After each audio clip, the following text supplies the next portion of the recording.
Hi. Hello. I'm here for Al. Right this way? This way? Yes, go ahead.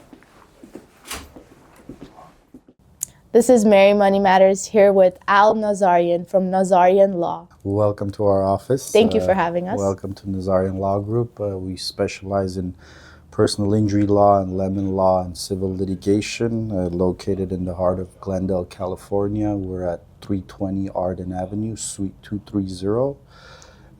We welcome all of you. You can find us online at www.nazarian with the YAN.law.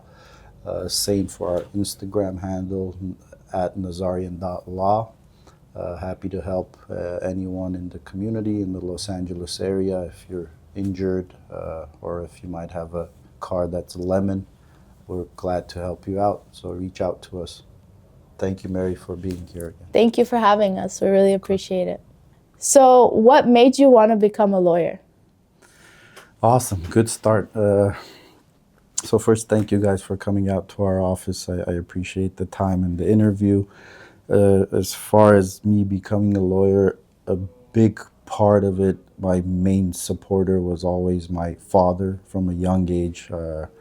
Obviously, I was born in Armenia. We moved here back in 1990. I saw him, drive a cab, Beverly Hills cab, for 2 days straight and then get into plumbing and all the hard work he did to bring his whole family with 3 kids to America for a better life. And, he would always instill in us, read, go to school, do well, make something of yourself, because, this is the land of opportunity. And that always struck with me after my bachelor's degree. I worked with some friends in a law firm environment. I realized I like it during bachelor's degree.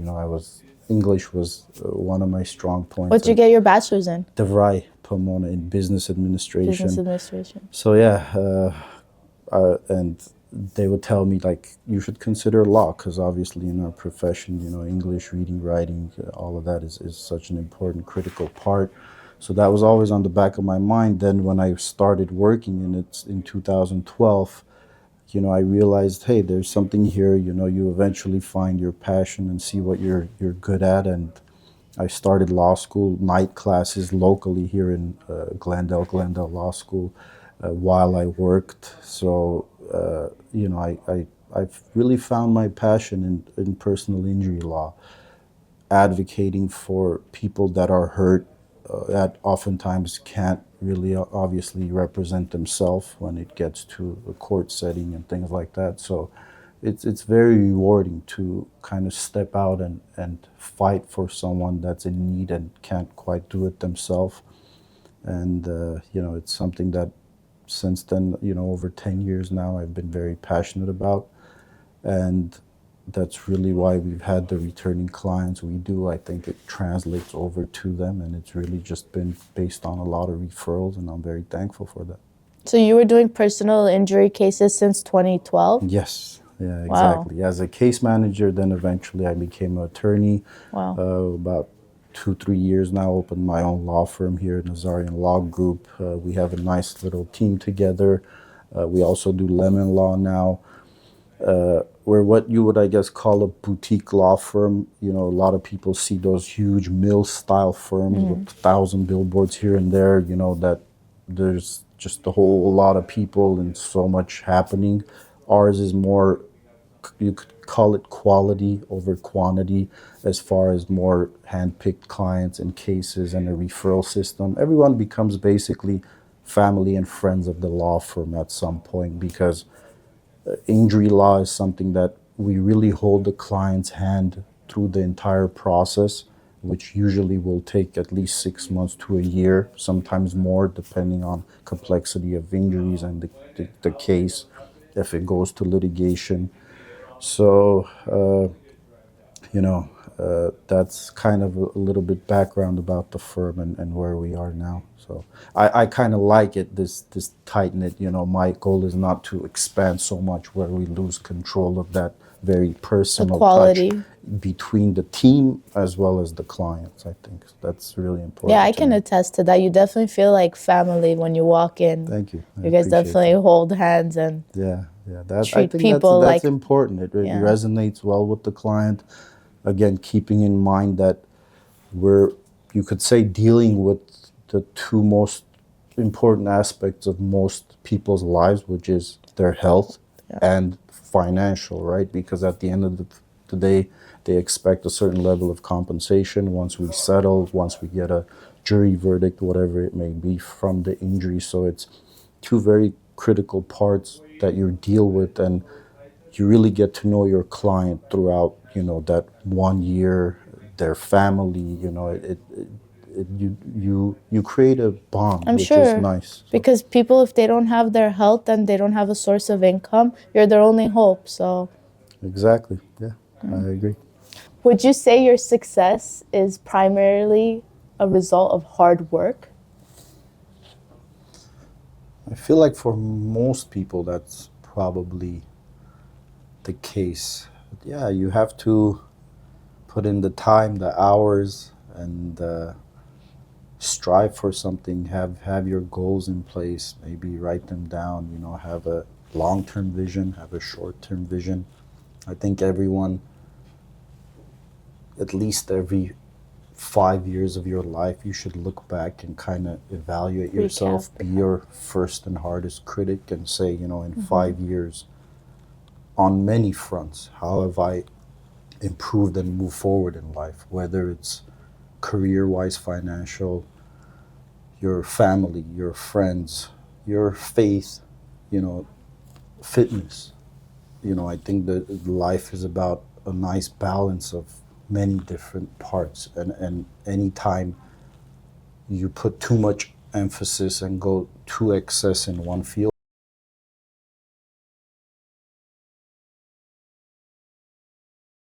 another portion of your life is going to suffer. Yes. It's really hard to stay at 100% on everything. So that balance in life, I think, is key.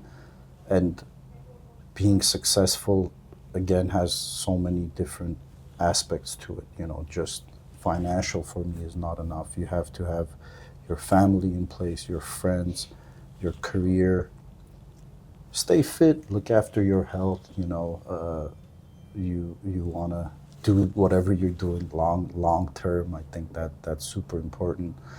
Have your faith, whatever that may be. It may be, whichever God it wants to be, however you want to do it. Believe in just something. believe whatever you believe in. Have your downtime also.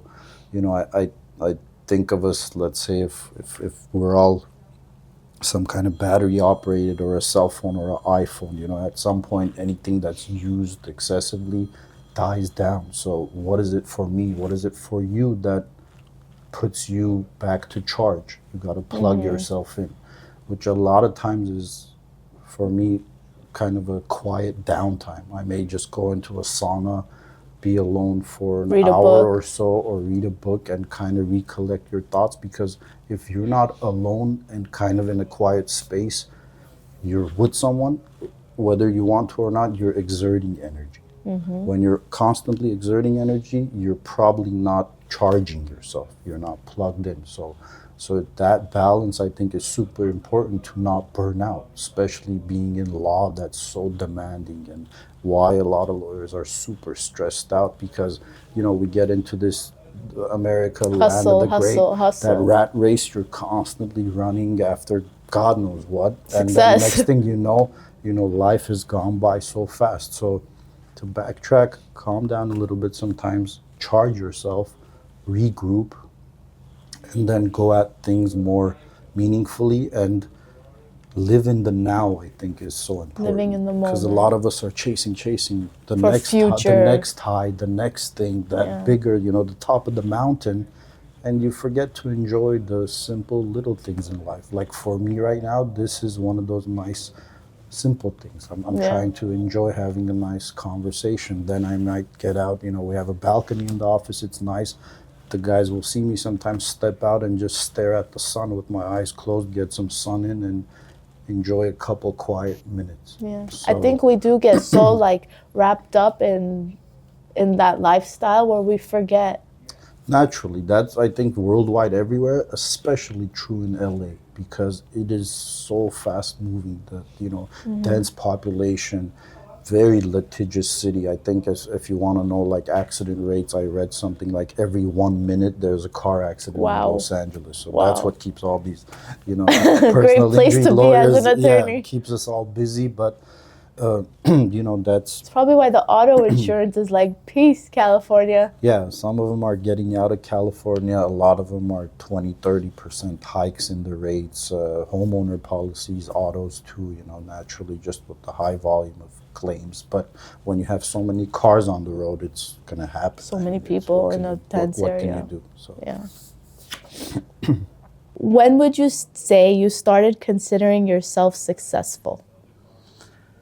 that's an interesting question. I mean, I think maybe LA, most people just measure success by financial status and how well you're doing. For me, it's a little bit more than that. Sure, you're at a point where you have a successful firm, money has to be coming in so you can keep the lights on and the show going and advocate properly. You certainly need a good reserve in your law firm account, some back end info to properly litigate and advocate for your client because what a lot of people might not know is to litigate and push a case to trial or close to trial, it gets very expensive. Just filing a lawsuit is, it gets up to thousands of dollars by the time you serve and you get to depositions, discovery, the manpower that's needed, expert testimony. They charge a lot of money. And So you're not taking money from the client, you're funding all that up front. correct. Usually it's costs that the firm advances on behalf of the client because personal injury is usually a contingency based field, meaning it's contingent upon the outcome and the result and the settlement that we get at the end, that we as the lawyer would get paid, then the doctors get paid, then the client gets paid. So we do take on a lot of cost, which at times we end up eating because not all cases end with a great result. So there is a small number that it won't go as planned, which happens. If you really can't win them all, no matter how hard of a fight you put up. Whoever, any attorney that tells you they're 100% on their record is straight up lying to your face.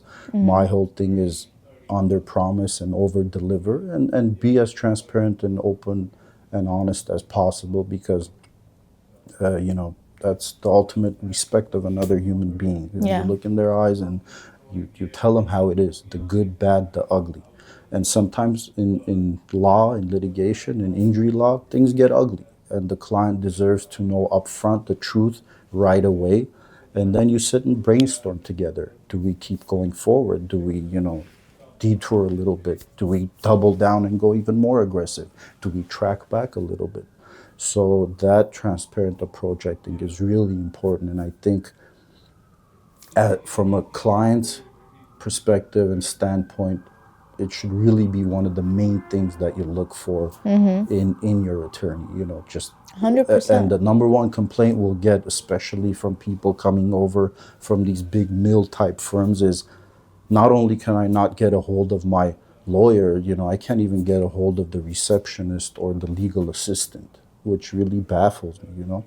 So They're taking on volumes exactly, too that much. builds frustration. And for them, when you have these hundreds and hundreds, thousands of files, each client simply becomes a number. So it's that's not worth too much. Throw that to the side. There's not that personal touch. They'll put attention on certain cases Excuse me. versus other cases. Yeah, exactly. But when you build that human touch and get to know your clients, as I said, they become a family of the firm, a friend of the firm. It creates a little bit more than, let's just get top dollar, let's get value for me or for you. It's let's do the right thing, let's do well, let's build something here that for years to come, your brother, your sister, your children, you can confidently say, hey, go to Al, go to Nazarian Law Group. They'll take care of you. They were upfront, they were honest. Even when some things didn't go well, we knew right away. We didn't have to chase them. which I think is super important because people really get fed up. They can't get a hold of anyone. That's when frustration builds. So my whole thing in the office is just stay available. Be a call or text away, night, weekend. It's super, super important. Customer service. Yeah. People are forgetting customer service. Certainly, yes. Yeah. How do you manage or overcome stress? Reading a lot. What are you reading? It calms me. A lot of times it's legal books, How to Win Top Dollar Settlements, Nick Rowley and his wife, super, super amazing. Top trial lawyers, I go to a lot of seminars and CALA and things like that, and a lot of the top trial lawyers in personal injury field come and they'll talk and they'll give pointers. So definitely reading will calm me. Sometimes it does get stressful. A lot of lawyers and people that work in law will agree. There's so many moving parts. Every case is so different. Every injury is different. Every collision and accident is different. Every client is different. Every adjuster is different. The damages to their cars, understanding their medical needs. So all of this, when you times it by multiple people and you can see how many angles every case has, it does, it can be overwhelming at times. Thankfully with a good team that, takes some of that stress away. But ultimately, a lot of it will fall on the lawyer, of course. A build up to trial and litigation, that stress will certainly elevate a lot more. I did a trial with one of my friends last year, 2023, in Chatsworth. And a lot of people will ask me and pick my brain about it. And, we were talking about stress. I lost a good 5-6 pounds that week. It was a 4-day trial, but you just really don't have that appetite or time. When we get out on lunch break, we brainstorm so much because there's only so much time before you get back in and you have to be quick on your feet, arguments, cross-examination, so many moving parts. So we just have a couple nuts in the car, and banana and get back in and, you just get wired in a different way. You don't have time.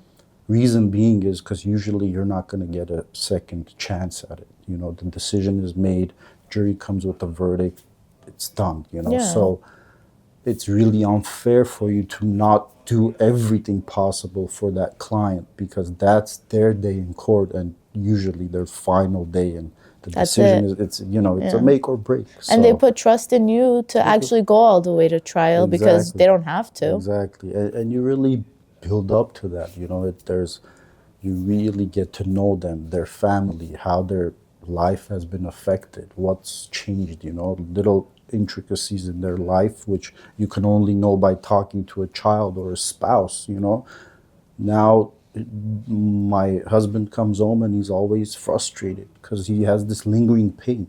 It's not that he's paraplegic and not walking, Not every case has to be super, super extreme, but if you have a lingering pain that just doesn't go away, and now you have to live with that every day, imagine how that just sets your mood down.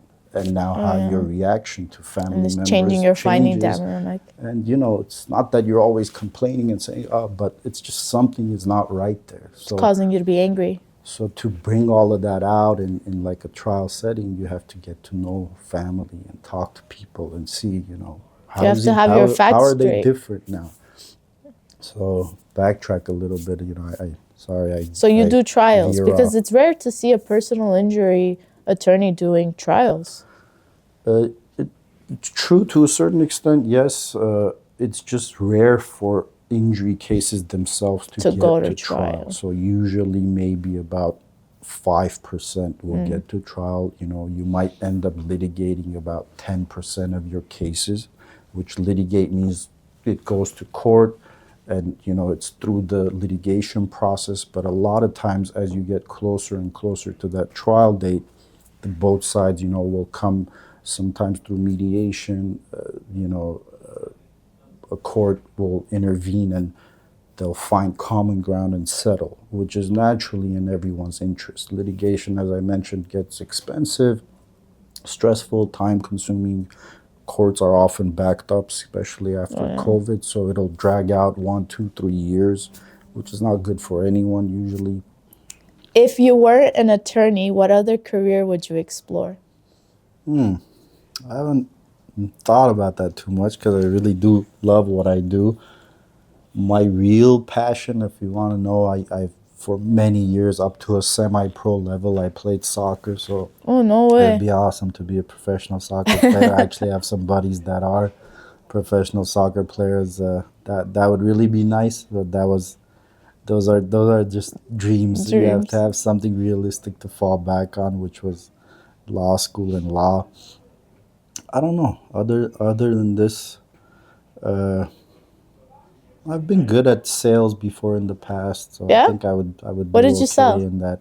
I used to have cell phone stores, Oh, so yeah, a really? couple of them. So that was 10, 15 years ago, Oh, like four or wow. five of them. So That's you something know, everybody needs, so. definitely, yeah, I agree. It was a great learning experience. So that was during college years. So, running your own business, a Yeah, lot of things go into that. You have to be a marketer, you have to be an accountant, wear a lot of exactly. hats, which I kind of do now as well. So Yeah. the learning process was The great. entrepreneurship was there. Definitely, yeah. So And I think everybody should go into sales at least one point in their life because at the end of the day, they're selling themselves, right? agreed. And some kind of maybe service as well. I think Yeah, customer I remember service. one of my first jobs was at the Big Five Sporting Goods that moved. It used to be where the Americana is, like selling shoes and stuff. It really How old were you? humbles you. I was young, probably, I don't know, like high school or earlier than that, but great experience again.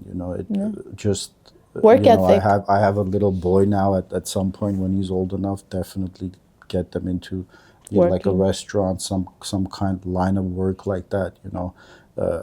And I saw like people like David Beckham. Imagine his success. He has three boys, and all of them at some point in London worked at restaurants. Really? And obviously it's just to It's to teach teach you a them. lot of things: humility, deal with people, learn yourself to be humble, courteous, and nice. Because when you work in such a setting and the jerks come by and you realize, like, really, I'm just here trying to serve you. Why do you have to, even if you're successful, rich, why step all over me? Why can't you just be nice? And I Yeah. think that builds a lot of character early on. So later on, and no matter what you do, just stay humble, stay thankful.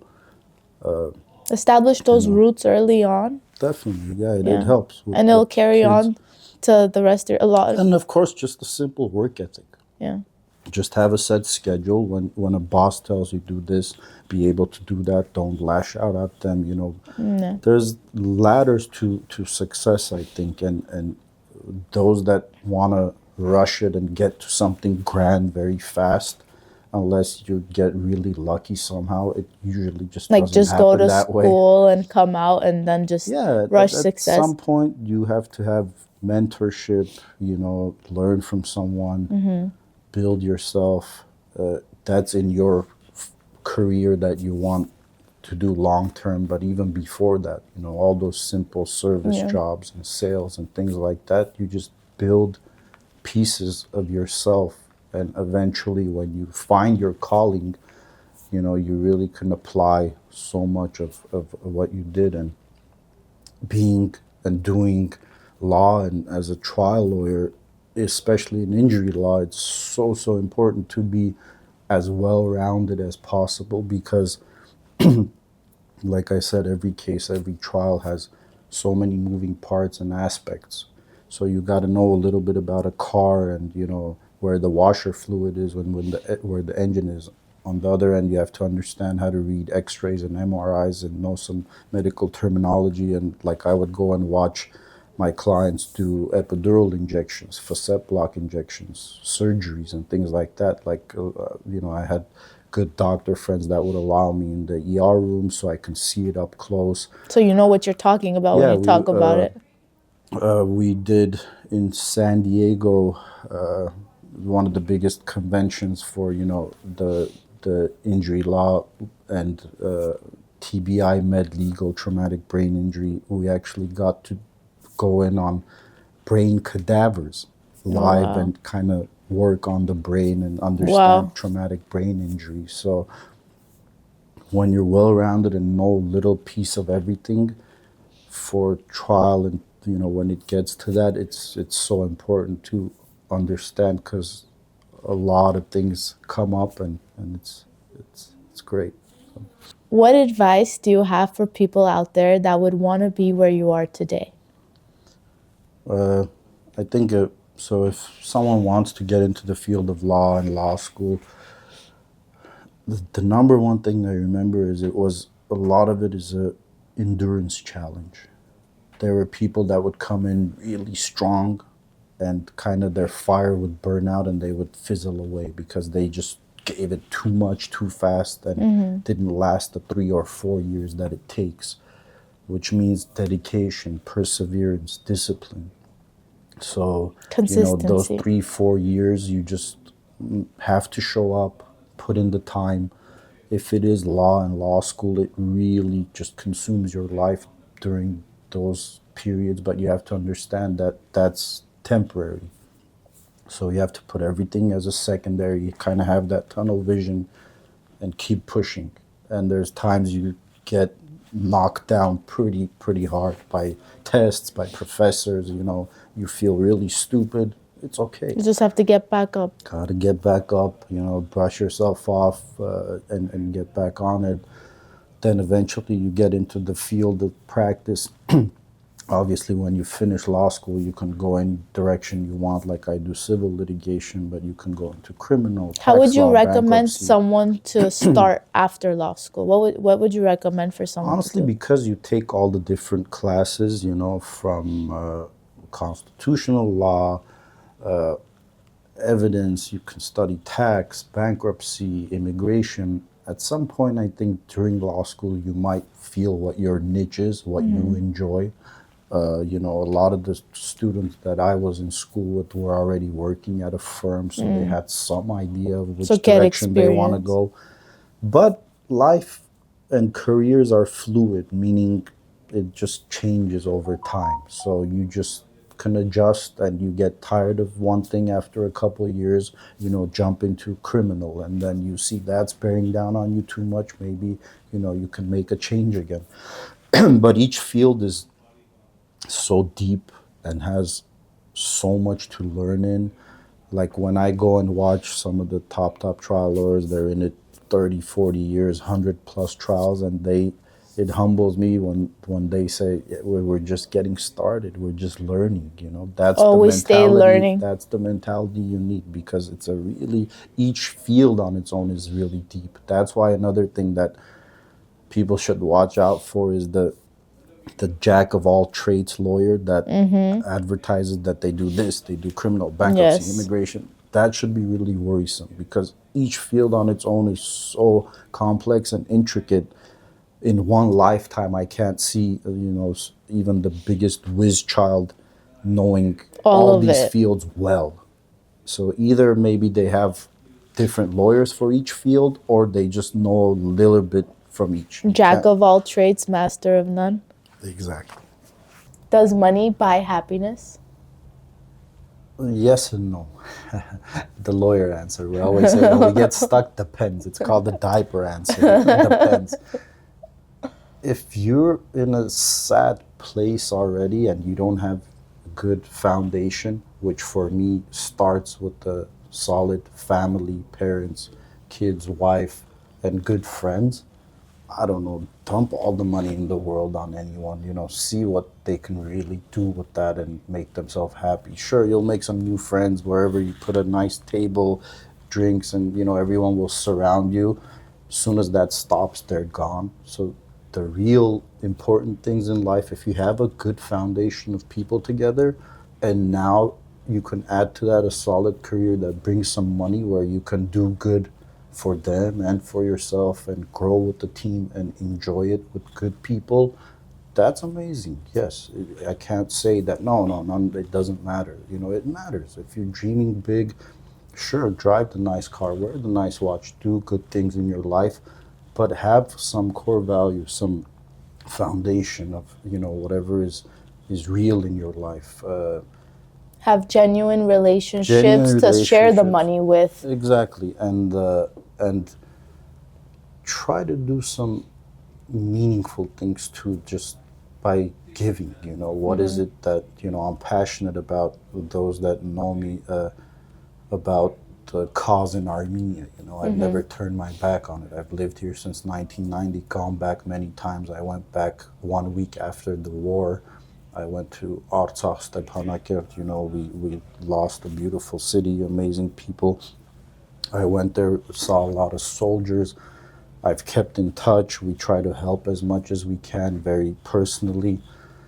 You know, you got to find your passions in life. And your purpose. As success comes and you're able to feed those passions, I think that's when you find that happiness and those rewards that you talk about. Because if you don't have any of those, I mean, how many nice cars and restaurants and things can someone have, And nowadays you're not wowing anyone with those because it's all around you. It's everywhere. So sure, enjoy those great things, but try to have depth in your life, Bottom line, it doesn't buy happiness.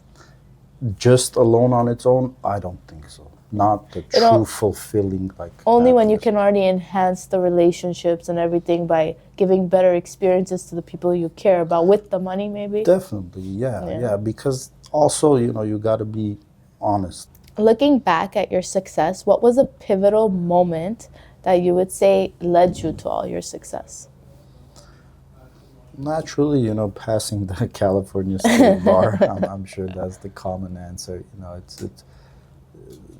It's doable, but at the same time, it's rough. It really takes a lot out of you. I remember first time I came really close. So when you come really close, you get a second count, which kind of hurt extra because I was that close. And then second time I passed, but that takes a lot out of you. But as far as, I think I have a long ways to go. I don't want to get ahead of myself and say I'm successful already. There's so much I have planned, even just in my profession. I'm just getting to the point of getting into the deeper waters, which in this profession is ultimately, litigation and trials and winning big verdicts. Because when you see those $1, $2, $3, $5 million, usually they're not just simple settlements. They don't pay out money. I mean, unless someone died and it's a wrongful death and it's so clear cut. For those, usually you have to fight for. A lot of times you have to get all the way to a jury and present a good enough story, connect with the jury, and then get the results that you want. And at some point in my professional career, hopefully I'll feel that success. I have a long ways to go now. That's why I study it so much. I attend Trial Lawyers University and CALA and a lot of seminars, and I watched some of those men that I like to say women that are like the Michael Jordans of our industry. I don't want to name the names, but there's a good handful that have mastered this craft. And a big part of it is just they're well-spoken, charismatic, know the law, be quick on your feet. There's a lot that goes into it to get to that level. But with proper training and when you're at it every day, eventually I think it's doable, and that's the direction I strive to go. That's the goal. Yeah. So the bar to become this, and then after that, when you become a trial attorney getting accepted to law school and passing each test and maintaining a certain GPA to not get kicked out, those little stepping milestones, stones toughen you up and build you up where you can at some point stand in front of a judge, stand in front of opposing counsel. That must be intimidating. Stand in front of 12 jurors and have it together, and we had a mock trial class in law school. That's where it starts. It was a real judge. We had parents and family come in and watch, So at some point, working on public speaking, hand gestures, there's just so many parts to it that go into it. It's really an art, I feel like, Sounds like it. Yeah, and the more you train at it, obviously. The better you'll be. Yeah, definitely. Of And you course. can then do more and more for your clients.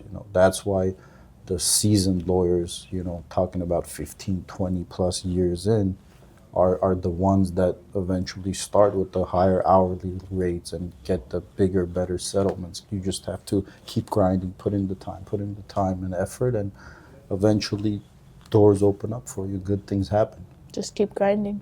Yeah. Discipline is key for sure. Definitely. If you were to start all over again and you were down to your last $1,000, what would you do? I mean, technically, I could do everything that I did with that, because that's kind of That's how you that's kind started. of where I came from. I touched briefly that my family moved here from Armenia years ago. Starting from elementary to high school to undergrad, grad school, all that. We didn't come from a lot of money, which at times is good.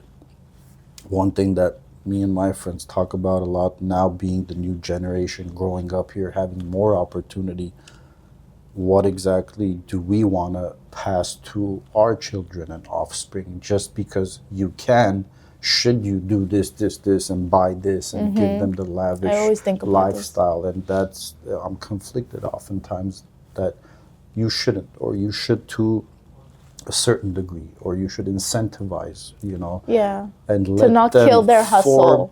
Exactly, because Yeah. a lot of getting to the nicer things. Like, what's above that? If you give it to them, then what are they going to earn? Exactly. What's more than that? It was the road and the progress for me that's fun. So if at some point everything is simply handed to you, You won't not appreciate. only is it, you don't appreciate. Not only was it never fun, and it wasn't self-fulfilling. A lot of times, those type of kids are the ones that'll just naturally blow it away, because easy come, easy go.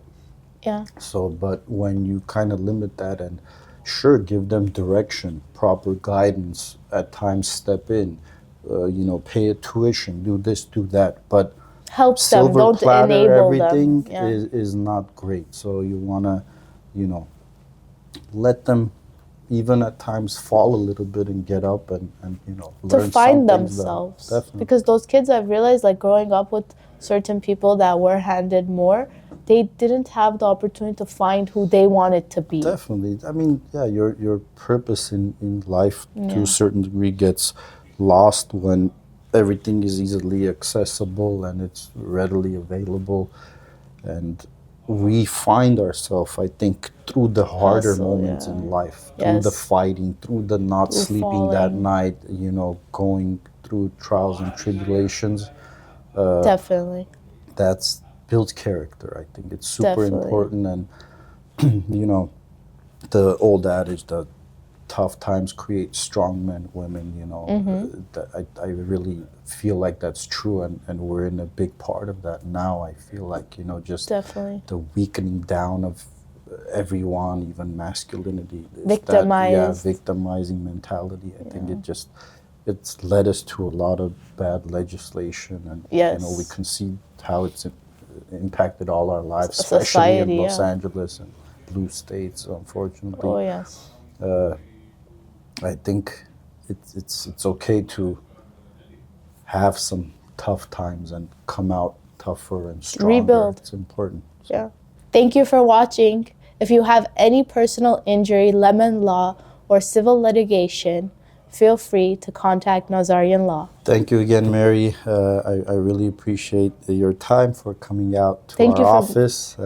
Hopefully we'll even play a Chess game game of chess, one day. because you challenged me. Yes. So, I wish you well with your show. You're doing great things, and again, we're here to help the community in legal matters any way we can. Thank you guys, and I wish you all a happy 2024. Thank you. Thank you. Thank you for having us.